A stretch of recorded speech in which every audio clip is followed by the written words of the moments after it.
বাংলাদেশের অন্তর্বর্তী সরকারের জাতীয় নিরাপত্তা উপদেষ্টা খলিলুর রহমান ১৯ নভেম্বর যাচ্ছেন দিল্লি। অংশ নেবেন কলম্বো সিকিউরিটি কনক্লেভের ৭ম জাতীয় নিরাপত্তা উপদেষ্টাদের সম্মেলনে।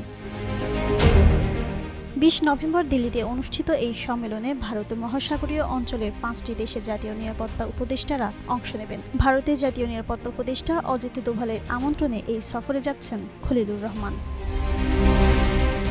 সরকারি ও কূটনৈতিক সূত্রগুলো জানিয়েছে, সফরটি নিশ্চিত হলে এখনও আনুষ্ঠানিক ঘোষণা হয়নি। সম্মেলনের ফাঁকে বাংলাদেশ ও ভারতের জাতীয় নিরাপত্তা উপদেষ্টাদের মধ্যে দ্বিপাক্ষিক বৈঠক হতে পারে কিনা এ বিষয়েও এখনও নিশ্চিত হওয়া যায়নি। তবে ভারতীয় সূত্র আভাস দিয়েছে, দুই দেশের পরিবর্তনশীল রাজনৈতিক পরিস্থিতির পরিপ্রেক্ষিতে সংক্ষিপ্ত বৈঠকের সম্ভাবনা রয়েছে। এটি হবে অন্তর্বর্তী সরকারের কোনো উপদেষ্টাদের দ্বিতীয় ভারত সফর। এর আগে ফেব্রুয়ারিতে জ্বালানি উপদেষ্টা মোহাম্মদ ফাউজুল কবির খান ভারত সফরে যান। বাংলাদেশ ভারত সম্পর্কের সাম্প্রতিক প্রেক্ষাপটে এর আগে নিউ ইয়র্ক, ঢাকা, ব্যাংকক সহ বিভিন্ন স্থানে দুই দেশের উচ্চ পর্যায়ের বৈঠক হয়েছে।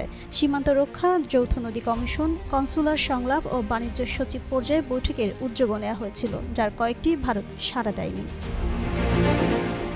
কলম্বো সিকিউরিটি কনক্লেভ হল ভারত মহাসাগরীয় অঞ্চলের আঞ্চলিক নিরাপত্তা ফোরাম। সদস্য দেশ ভারত, শ্রীলঙ্কা, মালদ্বীপ, মরিশাস ও বাংলাদেশ সেশেলস পর্যবেক্ষক হিসেবে যুক্ত আছে। বাংলাদেশ ২০২৪ সালে পুনঃ সদস্য হয়।